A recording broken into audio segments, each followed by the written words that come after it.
Hi, my name is James Beckor, owner of JSBinsurance.com, and today we're going to talk about when and how to drop collision coverage from your car insurance. The first thing we're going to start about is when.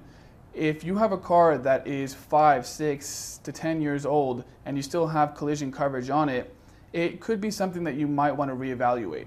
Having collision coverage is probably the second or first most expensive part of your auto insurance. So again, if you have a car that's 5 years or older, you might not want or need to have it on there because it may not be cost effective for you. However, if you are financing or leasing your car and you need to have it on there, then you need to wait until your loan or your lease is going to be done, and then you can drop the collision coverage.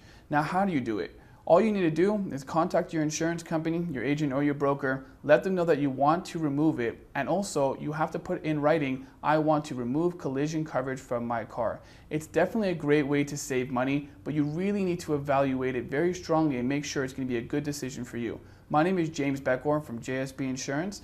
Thanks for watching.